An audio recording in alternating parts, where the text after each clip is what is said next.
To create a new project, use a project template. Click the new link on the home page. You can change the default templates in the Options dialog, which is accessed from the application menu.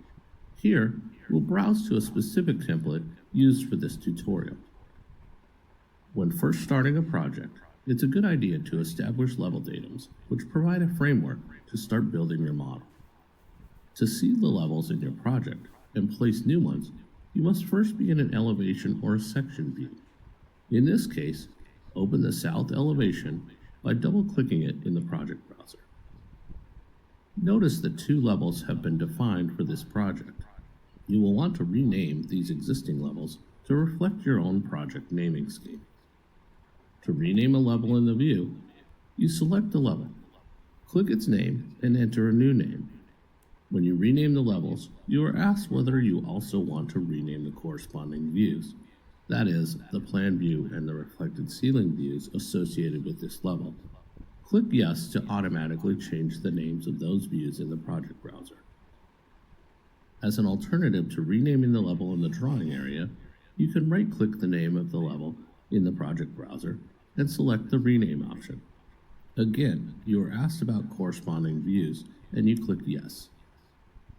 To change the height or position of a level, you can select the associated dimension in the drawing area and enter a new value.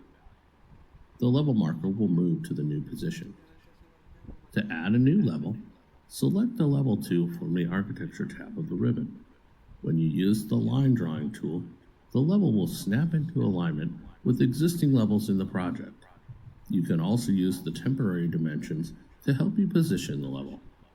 And if the level is placed in the wrong position, you can always reposition it by editing the dimension or dragging the elevation marker. To place the next level, select the Pick Lines tool from the Draw panel. When using this tool, you can select an offset value to place the level the specified distance away from the line you picked. In this case, you offset the level from the pick line by 500 millimeters. This level only represents a datum for the project, not a building story, so a plan view is not needed, and the option is cleared on the options bar.